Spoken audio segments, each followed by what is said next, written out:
အားလုံးပဲရင်မအောင်နာတို့ရင်မထဲမှာတင်းဆိုးဆိုးတင်းကြပ်ကြပ်ကြီးဖြစ်နေတာတို့ကြုံမှုကြလားဗျဆိုတော့များများကတော့အဲ့လိုဒီရင်မအောင်လာပြီဆိုရင်ငါနှလုံးရောရမယ်ရှားနေပြီလားဆိုပြီးတော့ထင်နေကြပါတယ်တကယ်ကတော့ရင်မအောင်နာနဲ့တန်းပြီးတော့နှလုံးရောဂါဆိုပြီးတော့ပုံစံသတ်မှတ်လို့ကတော့မရပါဘူးဗျတခြားဒီရင်မကိုအောင့်စေတဲ့ဒီယောဂတွေအခြေအနေတွေရှိပါသေးတယ်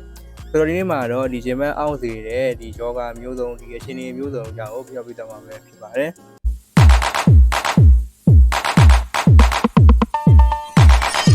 ဆိုတော့ဒီရင်မအောင်လာပြီဆိုရင်ယောဂအမျိုးမျိုးအကြောင်းအရာမျိုးကြောင့်ဖြစ်စေနိုင်ပေမဲ့ common things common ပဲပေါ့နော်ဒီရင်မအောင်တာကိုအဖြစ်အများဆုံးကတော့ဒီနှလုံးယောဂအကြောင်းပဲဖြစ်ပါတယ်နှလုံးယောဂတွေထဲမှာဆိုရင်လည်းဒီနှလုံးသွေးကောင်းကောင်းမရတာနှလုံးမိဘရှောင်ရမ်းတာနှလုံးပုတ်တာစတဲ့နှလုံးနဲ့ပတ်သက်တဲ့ယောဂတွေကြောင့်ဒီရင်မအောင်တာအဖြစ်များပါတယ်တခြားချက်တွေအနေနဲ့ဒီနှလုံးရဲ့ပြမသွေးလွှတ်ကြောမှာဖြစ်တဲ့ aorta ဆုပ်ပြဲသွားတာအစာရည်မျိုးပြိုလန်းကြောင်းဖြစ်တဲ့ esophagus ပြောင်းရမ်းသွားတာဒီ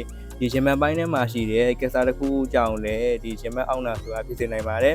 ဒီရင်မပိုင်းထဲမှာဆိုရင်ဒီနှလုံးပြီးရင်ပေါ့နော်တခြားအရေးကြီးရင်ကအစိပ်ပိုင်းတစ်ခုရှိပါတယ်အဲ့ဒါတော့ဒီအဆုပ်ပဲဖြစ်ပါတယ်ဆိုတော့ဒီအဆုပ်နဲ့ပတ်သက်တဲ့ပေါ့နော်ဒီအဆုပ်ကိုလေဝိုင်းတာတွေနမိုနီးယားယောဂါတွေအဆုပ်ကင်ဆာတွေ TB တွေအဆုပ်ကဒီသွေးကောင်းမရတာတွေစတဲ့ဒီအဆုပ်နဲ့ပတ်သက်တဲ့ယောဂါတွေဖြစ်လာပြီဆိုရင်လည်းရင်မအောင်နာနဲ့လာတတ်ပါတယ်ဗျနောက်တစ်ခုကတော့ရင်မမှာရှိတဲ့ကြွက်သားတွေအယိုးတွေနံရိုးတွေစတာတွေမှာဒီထိခိုက်ထင်ရတာအကျိုးရပက်ရတွေဖြစ်လာပြီဆိုရင်လည်းရင်မအောင်နာနဲ့လာတတ်ပါတယ်နော်နောက်ပြီးတော့ကျွန်တော်တို့ဒီယောဂကြီးမှမရှိဘူးဘယ်ရင်ကအစိပ်ပိုင်းမှာလည်းထိခိုက်တာမရှိဘူးသို့တော့ဒီရင်မအောင်နာနဲ့လာလိုက်တဲ့အခြေအနေတစ်ခုရှိပါသေးတယ်အဲ့ဒါကတော့ဒီစိတ်ခံစားချက်အရန်ပြင်းထန်တဲ့အချိန်မျိုးတွေမှာဖြစ်ပါတယ်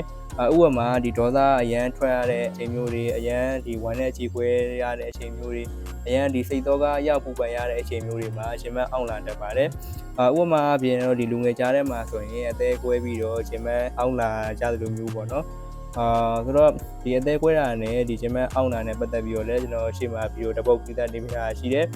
အဲ့ဒီဗီဒီယိုလေးကိုသွားပြီးတော့ကြည့်လို့လည်းရရပါတော့ကျွန်တော်ဒီဗီဒီယိုရဲ့ဒီနောက်မှာလည်းဒီ link လေးတွေတွဲထားပေးမယ်ပေါ့နော်ဆိုတော့ပြန်ချော့မယ်ဆိုရင်ရင်မအောင်တာကယောဂမျိုးမျိုးအကြောင်းအရာမျိုးကြောင့်ဖြစ်စေနိုင်တယ်အဲ့ဒါမို့လို့ကိုကဒီရင်မကရန်အောင်နေတယ်အဲ့လိုမျိုးခဏခဏလည်းအောင်တတ်တယ်ရင်မအောင်တာအပြင်တခြားပေါ့နော်ဒီမောတာအသက်ရှူမောရတာပြည်သူချေပေါက်ကြတာစသဖြင့်တခြားယောဂလက္ခဏာတွေလည်းတွဲနေတယ်ဒါဆိုရင်တော့မပေါ်စားတင်ပါဘူးဗျဒီဆက်ရာစေုံစေကံမှာဒီဆရာဝန်နဲ့တခြားတိုင်းပင်ပြီးတော့ကုသတင်ပါတယ်ကဲခုဆိုရင်တော့ရင်မအောင်တာနဲ့ပတ်သက်လို့အကြောင်းရင်းတွေကိုတခြားပြပြလို့ယုံကြည်ပါတယ်အခုဗီဒီယိုကနေတင်းရတဲ့တုံးတရားအကျိုးရှိသွားခဲ့တယ်ဆိုရင်တခြားသူတွေလည်းသိသွားအောင်အခုဗီဒီယိုလေးကို share ပေးပါအောင်နော်